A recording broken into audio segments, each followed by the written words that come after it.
name is Thaian and I'm second year Sophomore learning student and now I would like to interview about your tradition, culture and about your this one. So before I start and I ask permission to record this video and use the presentation for assignment in my classroom. Sure. Okay.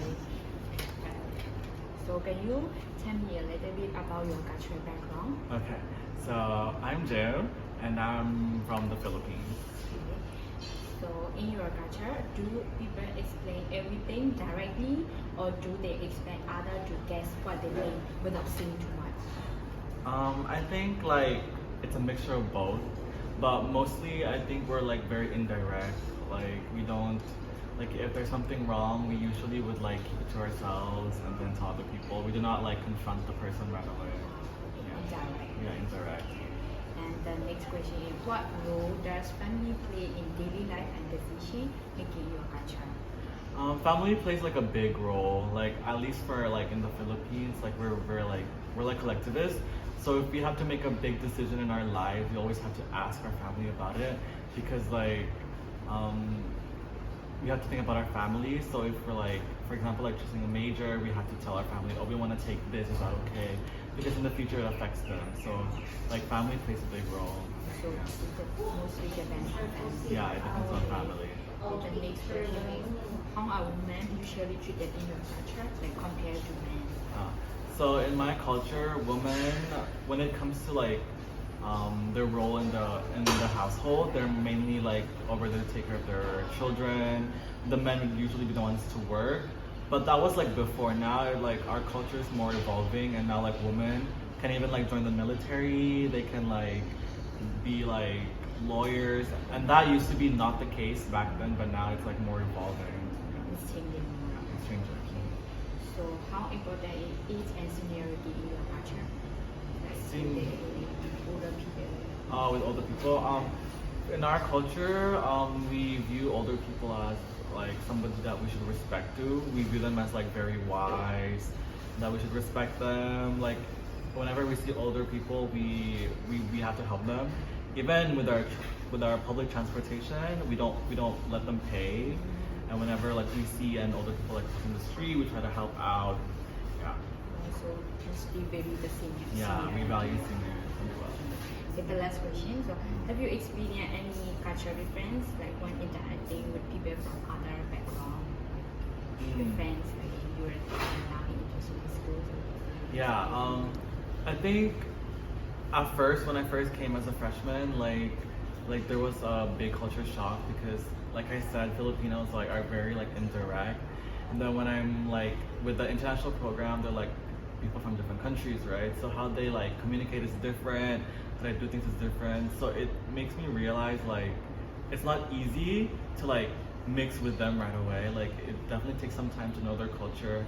Like sometimes when they talk, maybe I see it as like disrespectful or very confrontational, but like you have to understand that like we're like different, and then it like opened my eyes like to like maybe get to know their culture a bit more than just judging.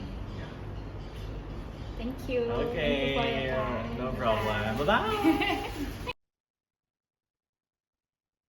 Hi everyone. So now I'm gonna share what I learned and what I knew about the interview with James from who is from Philippines. So after talking with him, I realized that Myanmar and Philippines we both mostly share a lot of things in common. So both culture are really indirect. One is come to communication.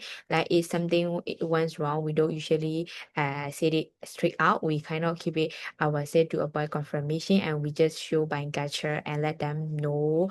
Yes, and it is the same for them. So we both really value family too. And when making important life decision, we don't just decide by ourselves. We always talk with our family first. Yes, these are I found that similarity, and also there is one difference. And so let's explore more.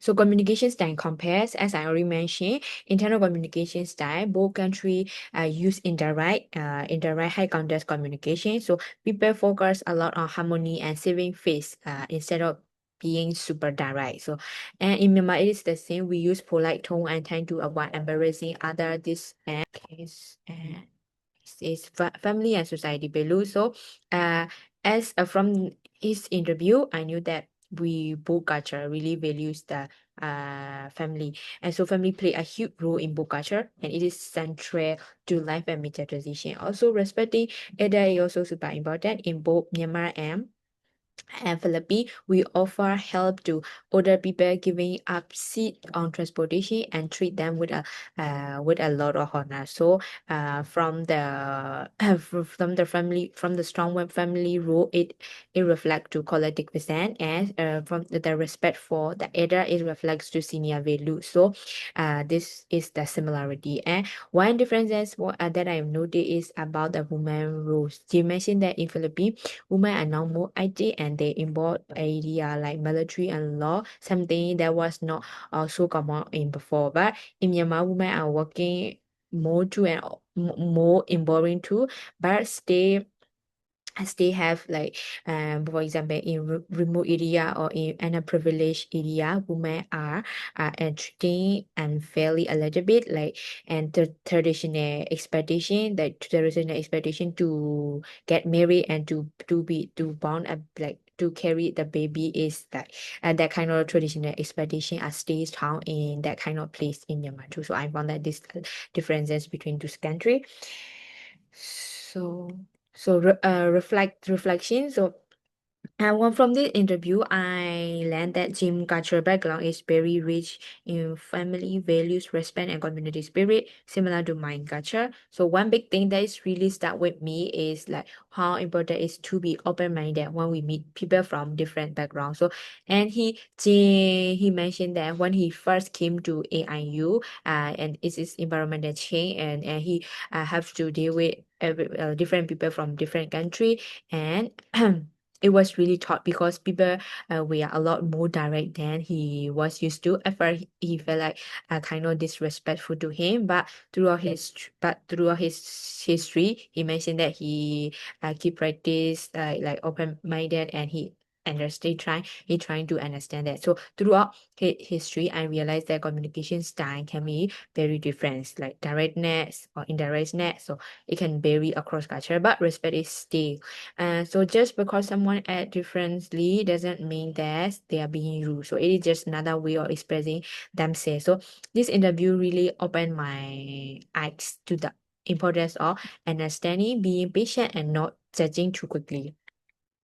So next step for cultural understanding. So going forward, I think it is important for us to learn actively, meaning that we have to learn the other people culture and other experiment, not just living in our own space. So we also need to practice patience because understanding a new culture it takes time and adjustment.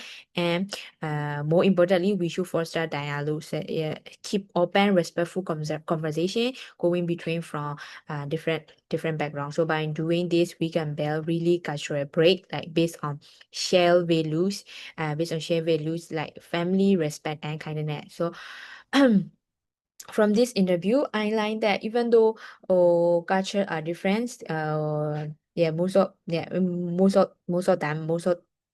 of the culture they values like family, respect, and kindness. So that one can connect to us. So it showed me the importance of being open-minded and patient when meeting people from different backgrounds. So cultural difference are not barrier. Contribution are not barrier. They are just chance to learn and grow. So all we need is to be open-minded and be patient. So that's all for my reflection. So thank you. Bye bye. Stop, no? Okay, nói ra Việt Nam. Mẹ, mẹ, này trả lời nè.